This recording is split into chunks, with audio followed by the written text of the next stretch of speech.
Welcome to the Wins Live interview series. I'm Amy Sheridan, host and founder of Wins Media. And the mission of this series is to elevate the visibility of women in sports and entertainment and health and wellness and fitness to create a connected environment for authentic storytelling. So thank you to all of you for joining me as I speak with influential leaders from across sports, entertainment, and beyond. And today I have Melanie Strong with me. Hi, Mel. Hi, thanks for having me. It's great to be here. Yeah, so I'm really excited to talk to you today because, first and foremost, she's not here at the moment, but our mutual contact, Jess David, is the reason that we're doing this right now. So as I've been kind of growing my company and studying the art of building a membership community and all of these fun things as it relates to women in sports and entertainment, I reached out to all of my early members and my early supporters, and I said, who would you like me to interview on the series this fall? And Jess was like, I want to hear from Melanie Strong. So I was like, I didn't know who you were, and I was like, all right, well, I'll look her up and I'll see if she's up for it. And you said yes, so yay. Thank you for doing Oh, it. yeah. Yeah, thank you for finding me. And I'm grateful to Jess.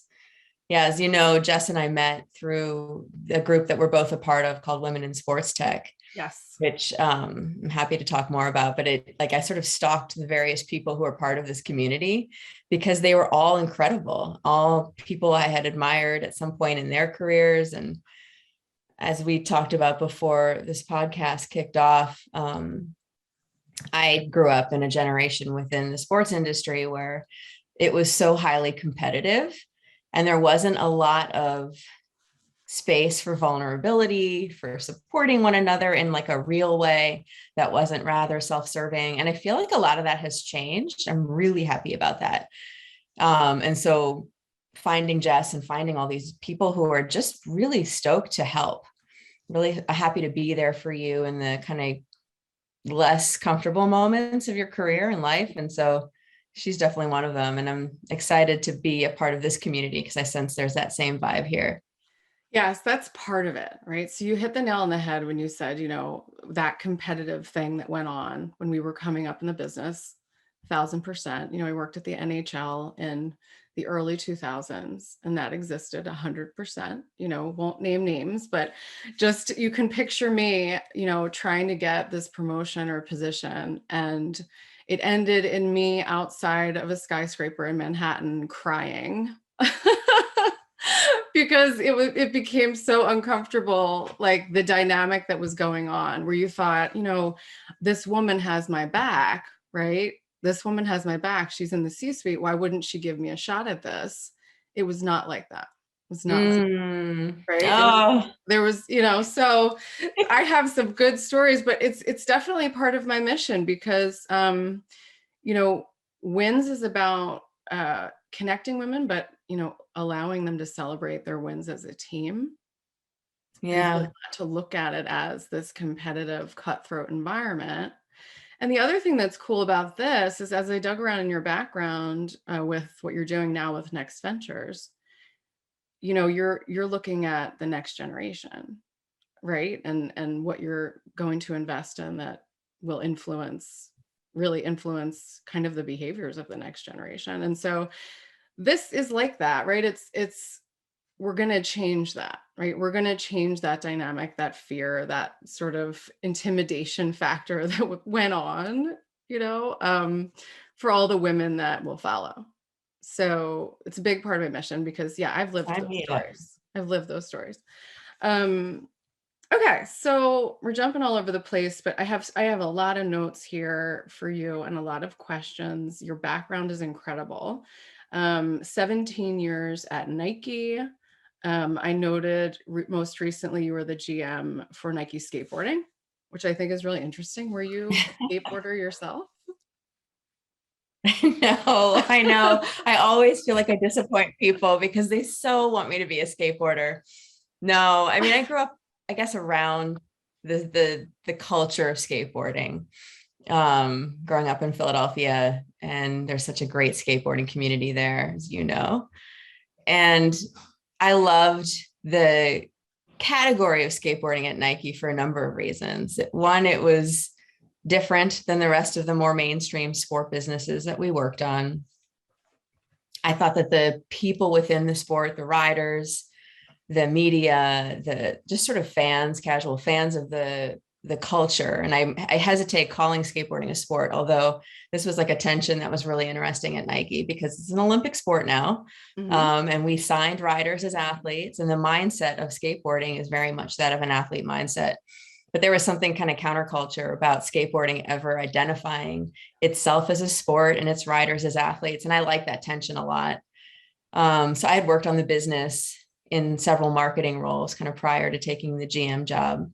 And it was a job I chose because it was my last job at Nike. And at that point, I think there was already a sense that I was going to be moving on. And so I had the privilege of being able to choose. And I chose that job, much to the dismay, I think, of some peers and maybe mentors who are like, it's like a tiny business. Like, why would you want to do skateboarding? Go like run a big business. And I kind of didn't want that. And that sort of thinking led me to Next Ventures and to early stage investing, because there's a point where these big businesses are on a path and it's really hard to take them off that path, even if that path is ultimately not the right one for that business or that market or that consumer. And I really liked being in a place where we could take risks and maybe even for a big company like Nike, try a different way of doing things, a different way of bringing product to market, a different way of organizing our team around the world. We wanted to kind of be that catalyst a little bit for Nike. We explored being a B corporation because I thought that would be an interesting exercise for Nike Inc. to watch a small business and brand within the company go through that process of learning all the hurdles associated with being a B corporation. We did a couple things like that were super fun. And I was grateful to have that opportunity because it did, I think, show me that I wanted to be in that space of actually being a startup. I understand that like a startup at a place like Nike is like an arrogant thing to say out loud because you have the safety net of this big corporation. So I wanted to do the really big leap, take the risks and find those big companies, or those small companies rather, that were going to lead that kind of next generation of our industry, kind of leading with some of the values that I was hoping to be a part of embedding into these companies. Yeah, I love hearing that. The counterculture thing, the tension that existed in skateboarding, it sounds like you had more influence over that business, like you're saying that you would over a big category, but you led a lot of the big categories. I know me, personally, I was like, Nike would have been a dream job for me, right? I remember like looking at the website and looking at the career board when I was really young in the business and being like, one of these days I'm going to get a job at Nike. Because I played soccer my whole life. And, I was one of those soccer players who was obsessed with the gear, Sure. and the brands, right? And back then in the 80s, it was the brands, it was Adidas, it was Nike, it was like, all the cool stuff that they come out with was a big deal for a young athlete. So Nike was always for me like, the coolest thing ever. So I love that everything that you did there. I love that you turned to skateboarding and it wasn't a conventional move, but, a lot of what you've done has been unconventional or sort of like, your journey, which we'll jump into. So before we jump into leadership journey, I want to hear really what's going on with you now at Next Ventures. I did listen to your interview with Matt of Momentous, which was, yeah. It Nice. was a nice conversation. Just, I was trying to get an idea of the vibe, and I felt like there was a second where I was like, wait, who's interviewing who here? Yeah, you know what? I have a tendency to do that. You'll have to call me out. It's a part of my story that I always tell now, but I didn't tell for 90% of my career, which is that I started life in like my post-collegiate chapter as a teacher. Right. And I love that now. And I understand why that makes sense. And I understand why that has made me the way I am in a way that's very positive. Like I'm very proud of that part of my career, but I wasn't always, and like to your your, desire to work at a company like Nike. Like I never thought I sort of deserved the right to be at a big company like Nike because I didn't have an MBA and I remember the job I applied for, but actually the first job I didn't get, which is very typical for Nike people. And the second job I applied for, which was also a digital producer job, like I had no business even applying for. It was 8 to 10 years of experience for like a entry-level digital producer job. Like how does that make sense? How does that happen? I know. And luckily my boyfriend at the time, who's now my husband, who was frankly more of a Nike fan than I ever was, I was like, we're just going to fly you out. We're going to fly you to Beaverton because you're better in person. Yeah. Because I'd only scored a phone interview. And so that was a good move. I'm grateful for that. And that sort of launched a career. But, I think for me, there's a part of how everything seems very additive now, but it didn't at the time. Mm-hmm. And it's something I think about now when we talk to founders, because the thing that I love most about the work we do today, is I get to meet people who are doing the thing that I have never done, but have always wanted to do, which was build something from scratch. The amount of courage / arrogance, and I think there's a combination of both that's sort of required to start something, to think that your idea is important enough that people are going to want to pay for it. That's right. And that over time, they will come back and pay for it again. Like, I don't know if I could do that. I know that I am wildly amazed by those people. And so that has always been part of my story, understanding what I'm good at, which is probably like this, like more understanding people, maybe leading teams, I hope, helping to storytell, identifying strengths and opportunities within individuals and teams. Like I love that work. But the ability to launch something and really start it from an idea and a dream to a reality is something I admire so much. And I get to work with great people like that now. And that's truly an honor. It's the coolest job I could have. Yeah. It is a little bit of crazy in all the founders, right? Yeah. I like how you put it, right? It's courage, but it's also a little arrogance, a little bit of craziness. It's a little bit of, for me, it's definitely mission driven. It's pouring your whole self. Like, I think what I love about what I do is in my work with WINS, I work with exclusively women owned and led businesses in sports and entertainment. And there is this like a wow factor, this of women who have just said, I'm going all in. I'm going to do it. No matter what obstacles I've faced or no matter what obstacles I will face, I'm going to stay in the game. And I absolutely love supporting them. I mean, it's just, there's nothing better. Right. So I think for, some founders, it's finding that alignment, right, between making money and fulfilling your personal mission. And when you can find that, I feel like you can't be stopped. Because when I talk to people who have found it, they're like, yeah, I work, all the time, but it's not work. I love what I do. Right. So there's that. But I'm interested in learning more about how you're focused on influencing the next generation as it relates to sports, health, wellness in your work with next generation, sort of next ventures. What are some of the companies, the products, and then also the founders? I think that's important too, is we talk a lot about the companies in a portfolio, but it's really the founder, right? That Every is time. the magic Every maker. time. So who are they? I'd love to hear, like, are they all in the same demo? Are they all over the place? So what's kind of like new and interesting in your world, and who are some of the faces? Yeah, it's such a great time to ask that question. I love this time of year, and not because I'm some crazy Christmas enthusiast, because I'm kind of not, but I love that, like it or not, like shit slows down.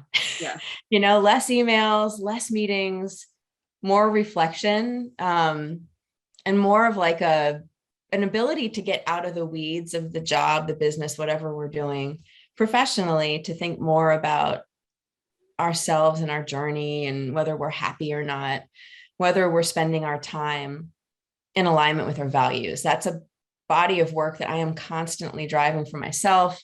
I love doing this work with our team at Next Ventures and with our founders, which is one, like really establishing like, what are your values? And values is such a loaded word. I'm glad that it's more common to talk about values than it used to be. I feel like early at Nike, like if you said values, people were like, whoa, like that's too woo woo. Like, let's just get the job done. And I think a lot of that has changed over the last few years. I remember when we brought Brene Brown in to speak to us at Nike. Wow. And I thought that that was such an inflection point because Right.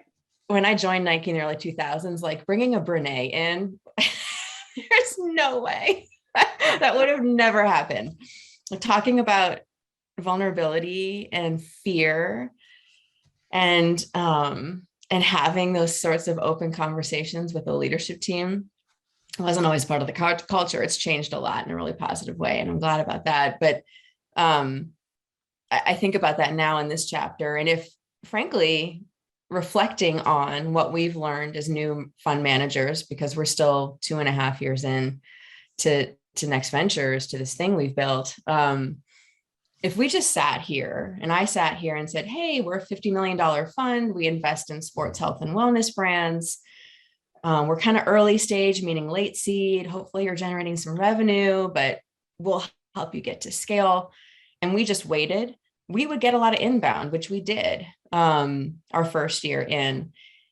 And it was predominantly white men who had founded companies before and kind of were already part of the existing ecosystem of entrepreneurs, founders, and investors. And that's great. And we met some awesome people. We invested in a few of them. But we had this epiphany last year, which shouldn't be an epiphany in this space, but it is, that in order to access great founders who were building something that was really special and didn't have access to the things that the traditional ecosystem has access to, the capital, the mentorship, just sort of the network a lot of successful entrepreneurs grow up in. We needed to like stop being passive around opportunities and go and seek them out. And that's what we really spent this last year doing. It has been awesome. We have not figured it all out. But in the zone of going and finding the spaces and communities where people are building things in the space of sports health and wellness, they could be at academic institutions, research communities, groups and communities of athletes who are galvanized around solving a problem.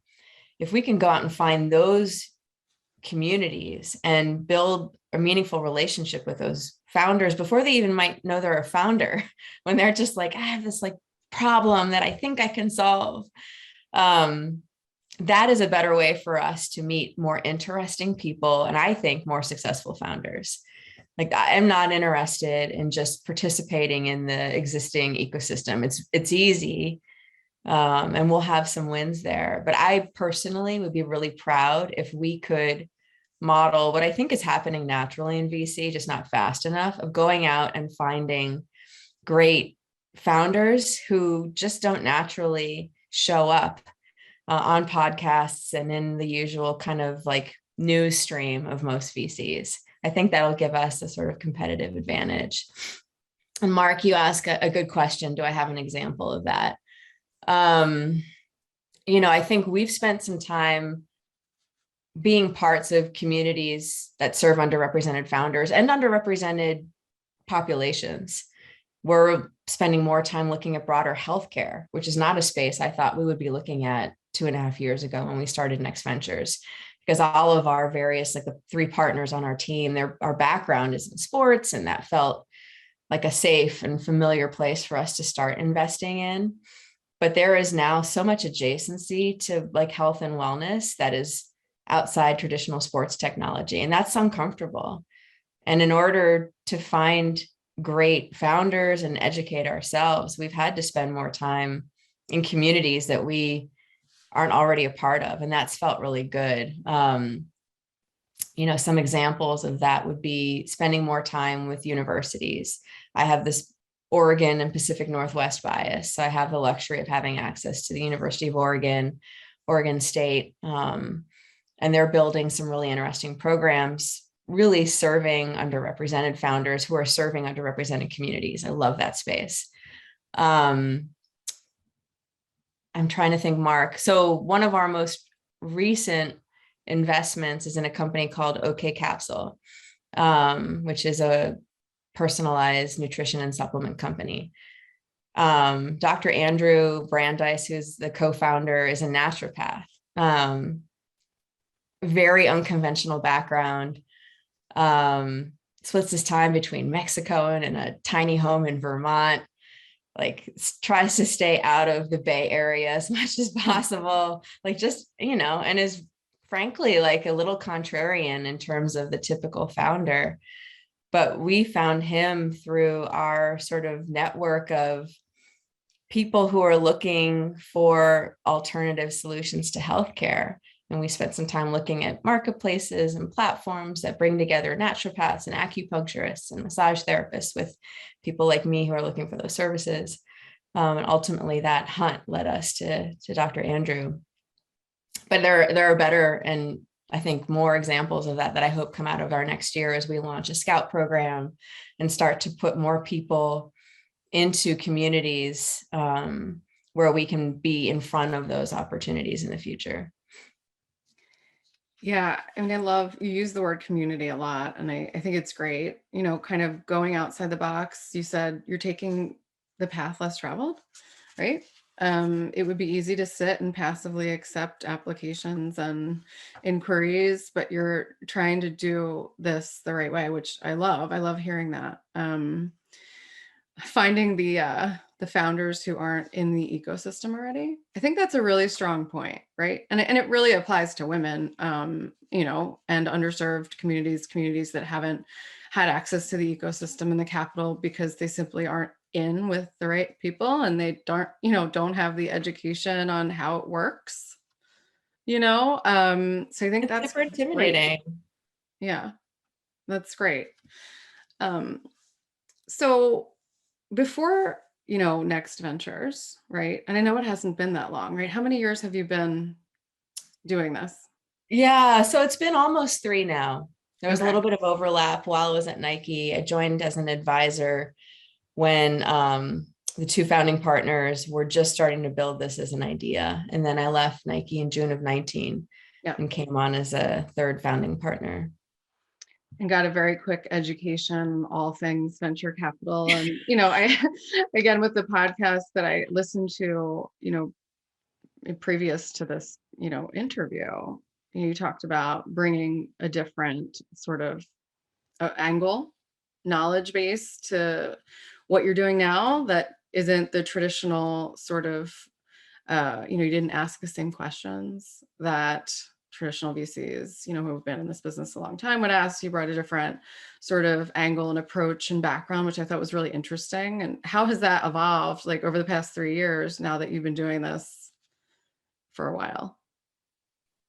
I think I have more confidence. We did Mm. make all the mistakes, and that was one of the, I think, things we needed, like the truths we needed to accept, or I needed to accept when I chose to found a fund versus joining a big established fund because of my pedigree. And I'm not sure that I had any other qualifications, but because of my Nike background, I think there are funds out there that are like, yeah, come join us. We can bring you on as a, I don't know, advisor or operating partner. And that all felt good. And I spent a lot of time, honestly, with some of those funds just to sort out what that felt like. And they all sort of felt like the Nike of VC. And what I mean by that is there were already established ways of doing things. I was going to own one piece of a really large machine. And it didn't feel like I was going to learn as much that way as I would building something from the ground up, knowing what it means to both build a kind of, I think, more progressive minded, accessible deal flow strategy, but also run payroll, Right. and figure out health insurance for our team. And we're doing performance reviews with one another, and so I like that. Fundraising, oh my God, it sucks. And I know there are people that love it. and they're magical slash crazy. Yeah. But asking your friends, because when you're a new fund manager and you have no sort of track record, you're going out to peers, friends and family, mentors, yourself as a fund manager to raise. And we ended up raising 50 million during COVID, right? When we couldn't see people in person. And honestly, for a minute there, as we all know, we weren't sure whether like we were going to come out of this as a society, the same type of societies we were before. And I think maybe the verdict is still out there, but I feel like I have some understanding and relatability to what that experience of fundraising is like for founders. It's not the same, but I went out and did that for Next Ventures, and it helps me understand how hard that is. And so that experience is not something I would have ever gotten at a bigger fund.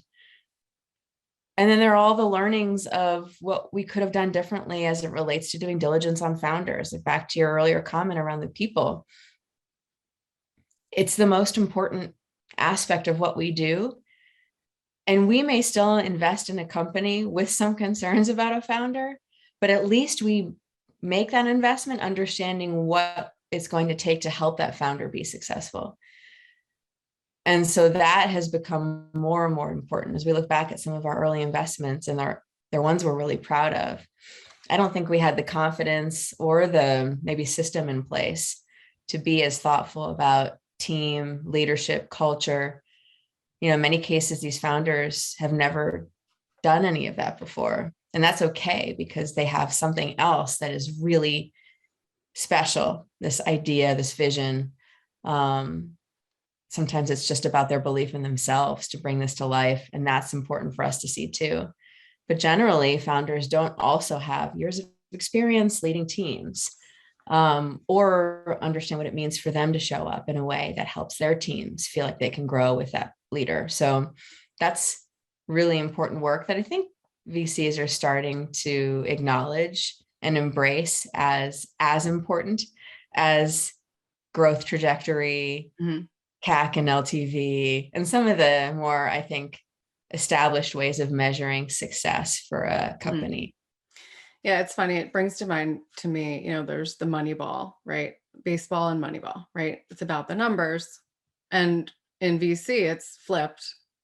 It's always been about the numbers, right? And in baseball, it sort of became about the numbers, but throughout the years, it was always about gut feeling on a player, right? And kind of trying to create this parallel between, now maybe VCs, as you're saying, are looking at founders and saying, okay, here are the numbers, but what about this one variable that you can't quantify, the founder, right? That brings these special qualities to the table that, are unique and separate them from the crowd. So I love hearing that. And, to jump into your leadership journey here, and it's a good segue talking about kind of what you brought to the table from Nike, but your leadership journey started well before Nike, because you have all of these other really cool experiences that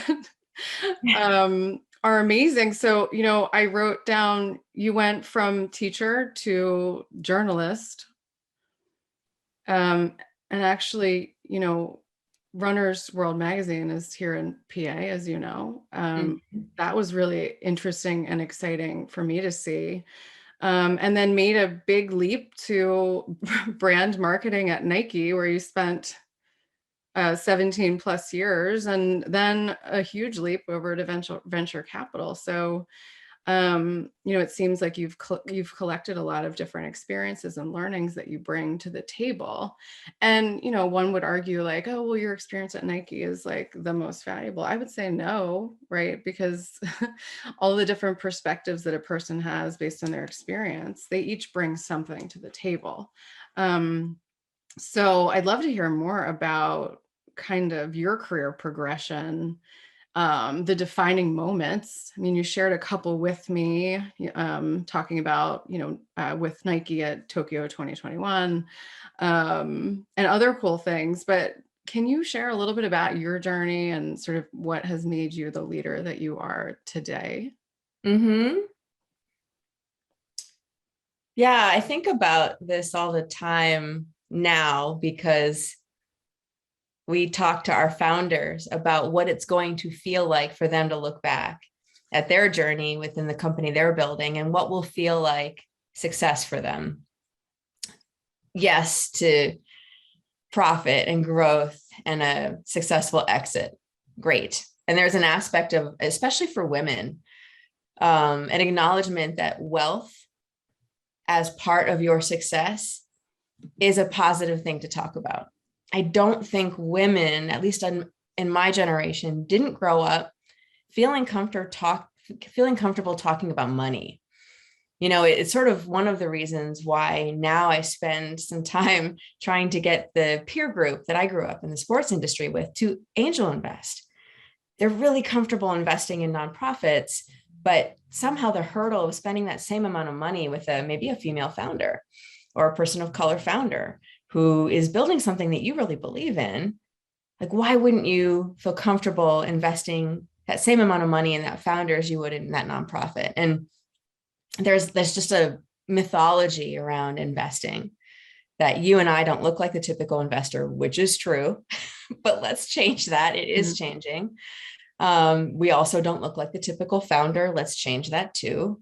But in the meantime, let's at least start to talk about things like wealth creation as a part of our journeys. I certainly didn't give that concept any thought growing up. And so, you know, sort of taking a step back, maybe to some of the things that have defined my life and my experience today.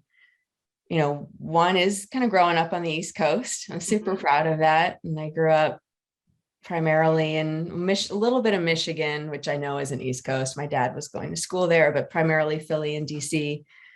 I grew up outside of Philadelphia. I went to high school there. I went to college at Drexel, as you know. Yep.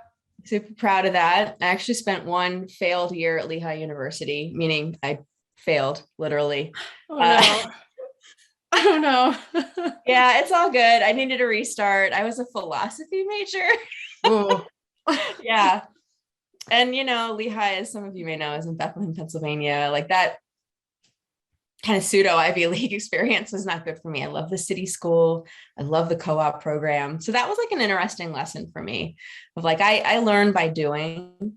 I was never an academic person. I actually used to skip high school to go work at a local grocery store, which is, when I tell my friends now that story, very consistent with who I am now. Mm-hmm. Like I just like doing stuff and I like working and contributing and being on teams. I'm a student of this space, but I learn through doing. I'm not a good passive learner.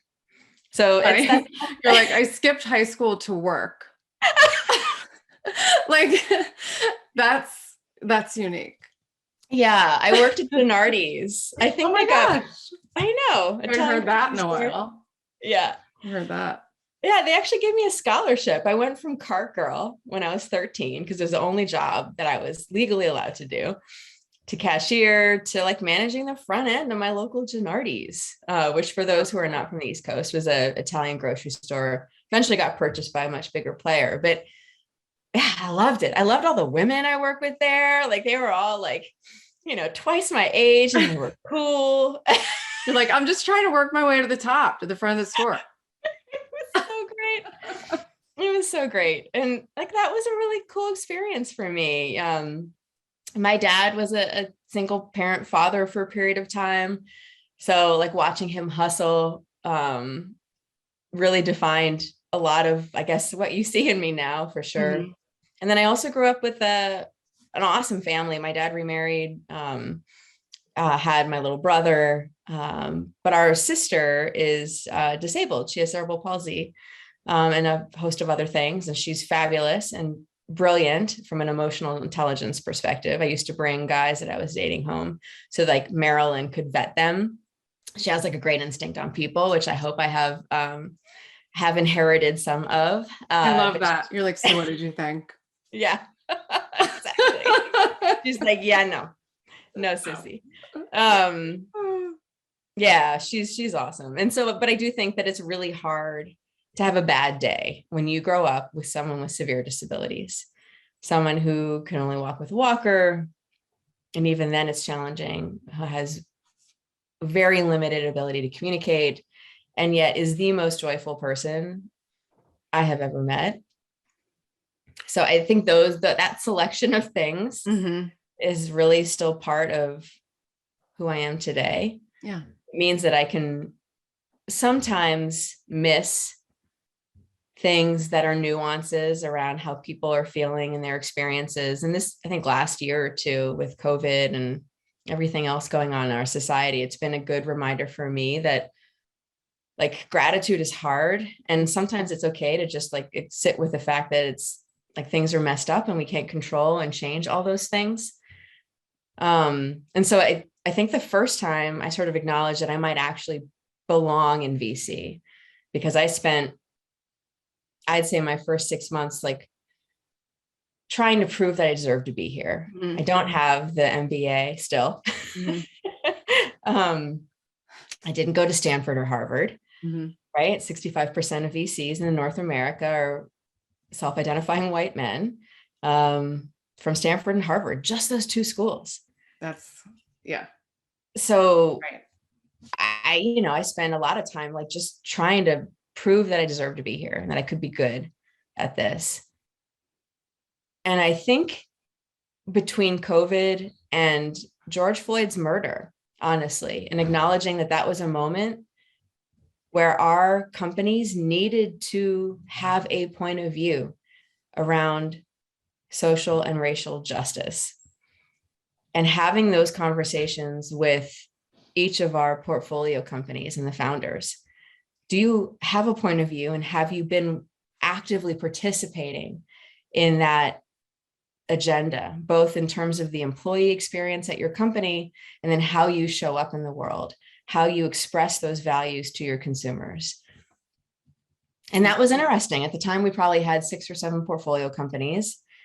Most of the founders and CEOs were like, check, this is important, and I have a plan. And there were 1 or 2 that were like, I either don't know what I'm doing here or I don't care.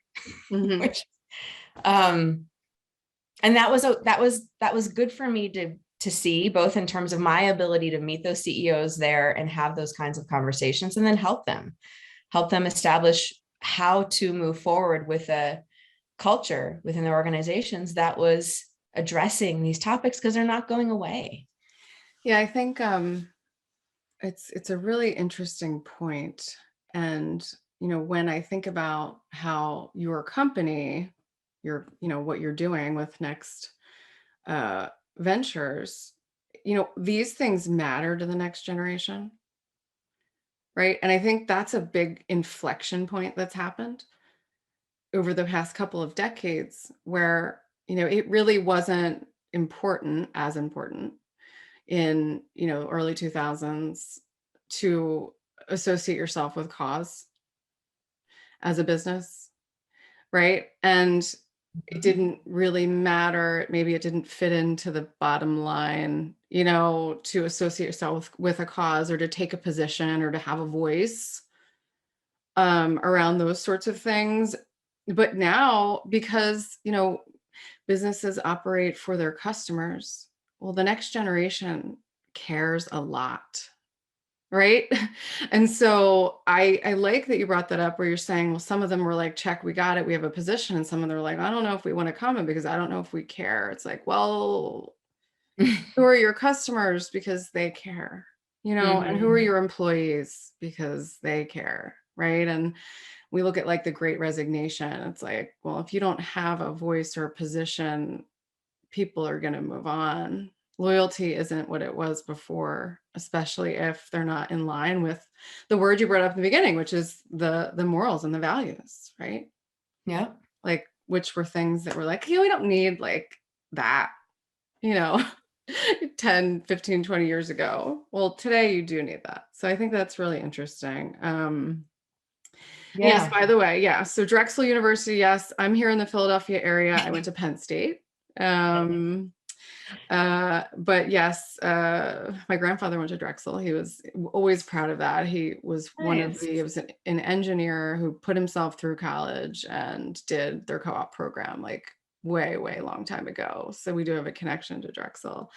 The other thing that we have in common though is this journalism thing, which you did for a little while. And maybe that's why, you know, when I listened to you be interviewed, I thought maybe you were also, you know, interviewing. And, you know, it's funny. It's something you should think about. I mean, you could totally do this, I think. I think you possess that, with what I've heard so far. Be kind of cool to hear you kind of, you know, talk to founders and things from your vantage point. And then also the growth mindset. So, you know, love the story of Gennardi's. Love that you said Gennardi's. Like, I was like, oh my gosh, Gennardi's. Like, I was trying to think in my head, where was that located? Because I had Could one walk of to those. one from my house. Yeah, I had one of those too. We're gonna find out after this. We were like neighbors. Yeah. But you also, you know, as far as defining moments are concerned, you shared with me, you know, about the Tokyo 2021 Olympics and the female skateboarders. Can you talk about that for a sec? How that was a defining moment for you? Sure. I think it's important to acknowledge that prior to my skateboarding gig, I was the head of marketing for Nike Women. Okay. Woo. Yes. Big priority for Nike, a gender, which made it really complex to run because at that time, and that was 2016 to 2018, gender as a concept was evolving. That was the hardest job that I had ever had, like harder than like Gennardi's, harder than like that Dairy Queen summer hustle job I had. Working within an organization that was really trying to stay ahead of consumer expectations and had a rather mainstream view of gender. You know, that was really hard. At the time, the US women's soccer team was suing US soccer for pay equity. We had sort of as a brand lost the edge that brought me to Nike, which was having a point of view around access to sports, Title IX, and, you know, embracing different body styles and types. Yet at that time, we did not have a plus size business. This was just a few years ago. It was really hard to figure out how to do that job well at that time. And so when I took the skateboarding job, I did it in part because I thought some of the things I wanted to do in women's were going to be easier in skateboarding. And they were, partly because a lot of people at the top of the company at the time didn't really care about skateboarding. Or if they did, it was sort of like this weird, intimidating subculture thing. So they trusted us to do the business right. And one of the ways we wanted to be that kind of catalyst for the rest of Nike was around gender, because a lot of our riders, male, female, and otherwise, were telling us, like, you guys need to step it up. Like, you go on Nike.com, very gender binary, your models, the people you're using to shoot your product on, who are these people? Like, you're living in these very binary, discrete spaces of male attributes look and feel one way and female attributes look and feel one way. And so we worked hard to reset our business around inclusion, which meant getting rid of the words women's and men's in the skateboarding section of Nike.com, which sounds like something that should be easy. And it was epically difficult. Understanding how to build product and specifically apparel. If you think about the very stereotypical male identifying skateboarder, he is probably not like the jock we're building basketball or American football product for. And so we rebuilt the whole product line against this idea of remove fit and aesthetic and color and graphics from a gender association and just deliver them all to all of our customers. And so that was super fun. And part of that effort was bringing street skateboarding, which was the specific type of skateboarding that we were focused on, to the Olympics, because the IOC had come to Nike like pre-Brazil Olympics with this problem that anyone who works in the sports industry knows, which is that like the average person who watches the Olympics is like my mom. Mm-hmm. Right? And that's cool. But like maybe the Olympics needs to figure out how to be more interesting to a younger demographic.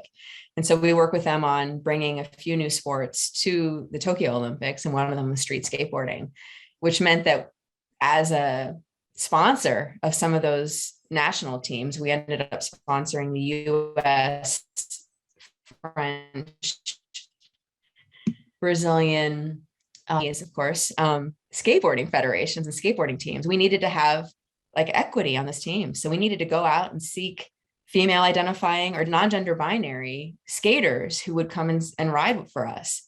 Super fun. Just that ability to build something from the ground up.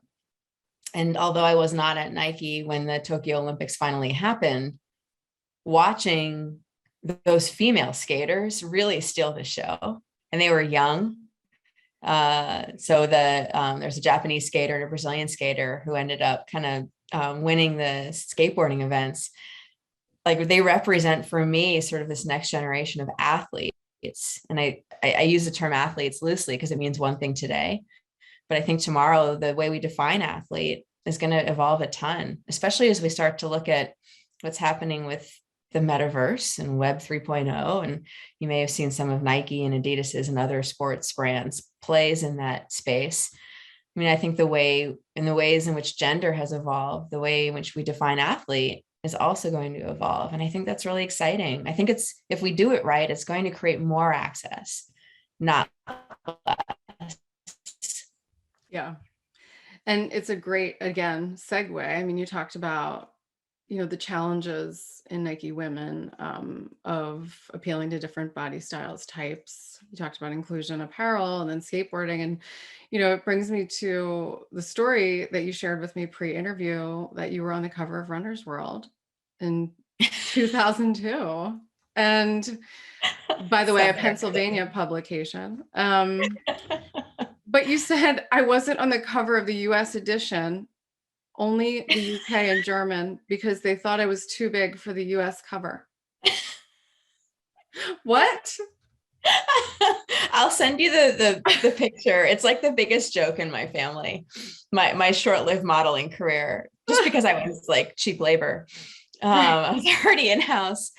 Yeah. There are two stories related to my Rodale career. Rodale Media owned, and well, they got purchased by Hearst recently, but owned Men's Health, Women's Health, Mountain Bike, Bicycling, Runner's World, Backpacker, a host of really awesome titles. And I ended up being featured on the Runner's World cover. And then I was also featured in Men's Health, which is an even more embarrassing story.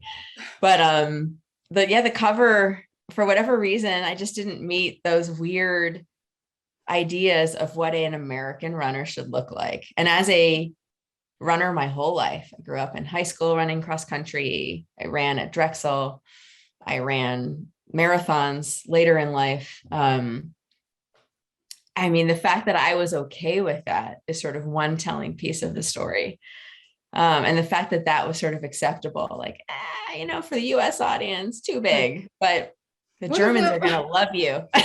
What does an American runner look like? Tell me.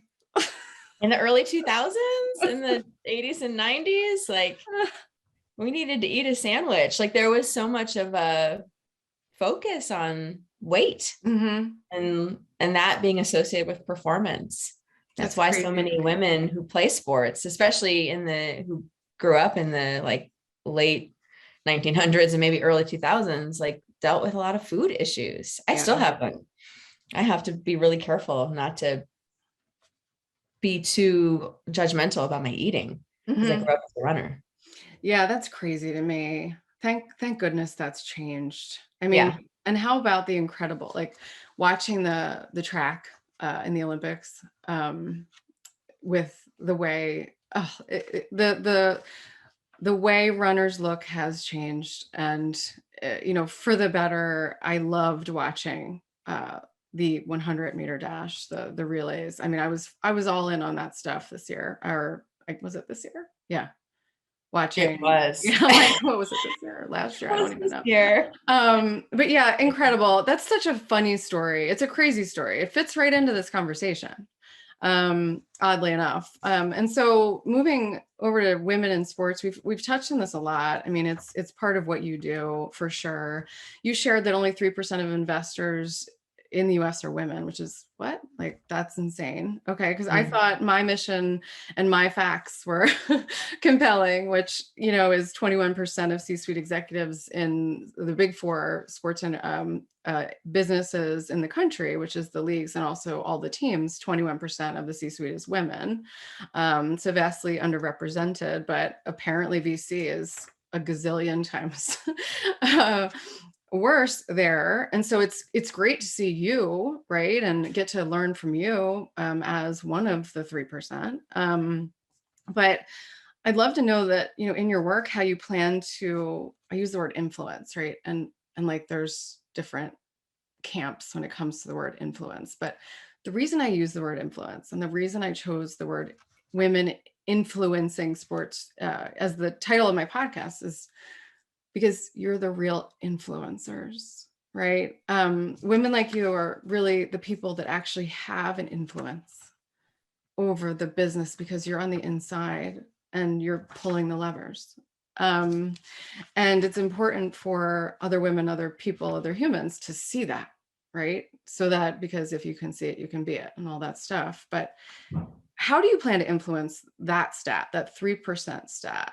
You know, elevating more founders in your work and also the look of what a VC, you know, the face of a VC.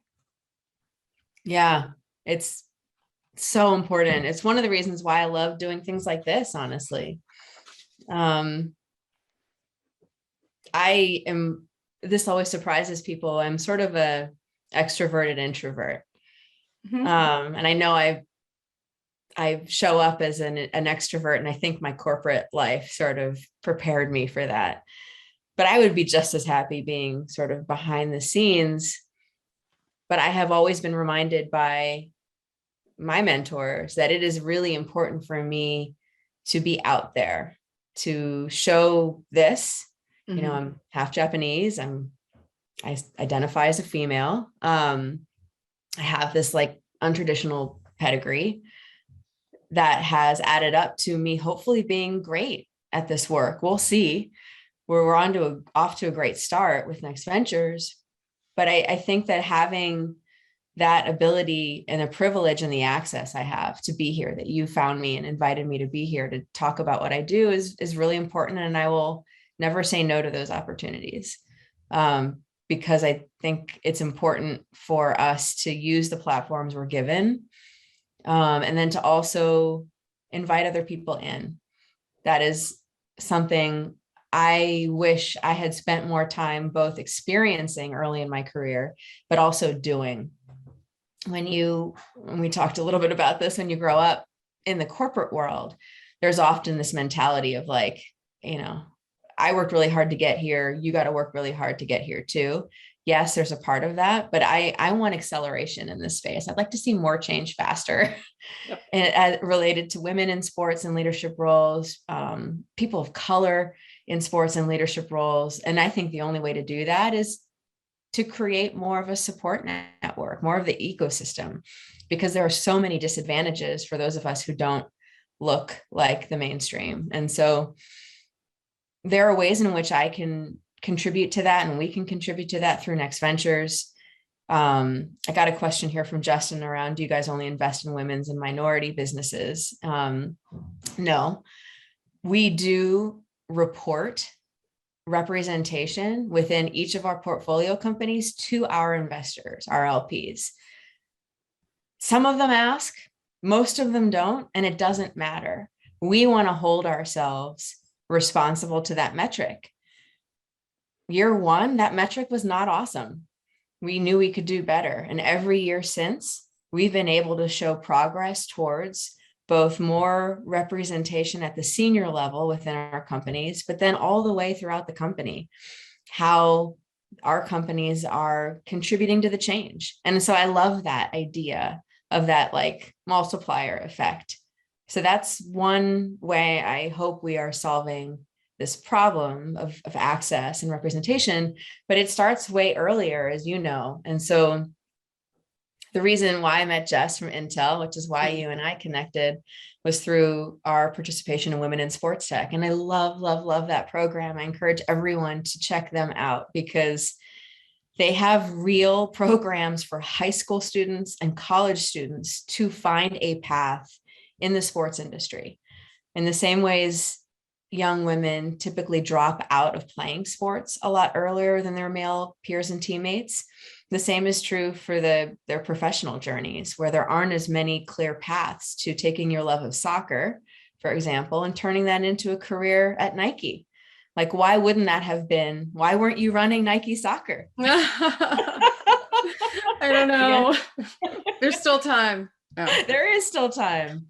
But that's what I mean about those pipelines in the ecosystem. Like, let's work to change the existing ecosystem because it is what it is. And that's where I live today with Next Ventures, squarely within the existing venture capital ecosystem. But there are all these other little like ecosystems happening that are growing that we're also a part of. And that gets me really excited. You know, there's Valence Network, which is an incredible network of Black founders and Black investors. Hell yeah, let's do that. Because that is accelerating an otherwise broken pipeline within the bigger mainstream ecosystem. So that's kind of how we think about our role as a fund, is both trying to change the mainstream, but also participating in all these other communities that are deciding, you know, I'm not going to play the usual game. I'm not going to go back to Stanford. I'm not going to try to go to my alumni network or try to figure out how to break into a place where I don't feel welcome. I'm just going to go and find my people. Right. And I'm going to be wildly successful. So I think both those things are happening, which is really exciting. Yes. And you're in a unique position to influence it. I mean, you really are one of the 3%. And to your point, I feel the same way, which would shock people, is I'm an introverted extrovert. I never thought that I would do this. Never. I mean, when I got started with my business, I worked with a coach, and that coach was like, look, if you want to break through, they need to see you. And they need to see you doing the things that you can do for them. You need to walk the walk. So I was like, I guess I need to go put my face out there, right? Which was really scary. And then I started doing this. Now, I'd been interviewing people behind the scenes over the phone or Zoom, which was never public. Yeah. And then I started doing this, and it was definitely, you know, but I love doing it so much that we're doing it. So I love that you shared. Thank you. I love that you shared that. And so final question, we're right up against the full hour. This has been extremely incredible. I mean, this has been an incredible conversation, but, you know, as I mentioned, WINS is built to create this collaborative network for women in sports and entertainment, so we could cheer each other on and celebrate our wins together. And we'd love to, you know, cheer you on as you kind of work toward your wins in 2022. Is there anything specific that you have going on, either personally or professionally, that, you know, you want to share? Oh, thank you for asking that question. I guess what I would ask is if you're interested in learning more about this space, well, one, like reach out to me. I'm at mel@nextventures.com. Check us out, and we have lots of work to do. So feedback welcome on how we're showing up today as a fund. Check out Women in Sports Tech, as I said. And then one of the kind of side projects I'm really excited about is we're pulling a bunch of mostly female identifying leaders from the sports industry and starting to create syndicates that give these women experience angel investing. We've done one investment together so far, and we plan to do many more. So if that's of interest, like I'm still learning too. I'd love to bring more women into the investing space, and I'd love to introduce founders to those women. So if I can just be part of that network, I'd love to hear from people. And again, I know this is happening in smaller groups. Like, I'm hoping that we can turn this into a bigger movement over time. But but I'd love to participate in that. So if anyone knows of any communities like that that are already happening, like, let me know. And if that is of interest to anyone, please reach out to me. Yes. Well, thank you so much. It's so generous of you to, give out your contact information. And no, I love it. But, thank you so much, Mel, for being here. This was an awesome conversation. I want to catch up with you again, just offline, because I got to find out where you grew up and, who we know, Parties I worked at. who all, but thank you for your time today. This was incredible. Oh, of course. Thanks for having me, Amy. Thanks everyone for being here. And yeah, I'm looking forward to more of this next year. So thank you for contributing to such positive change.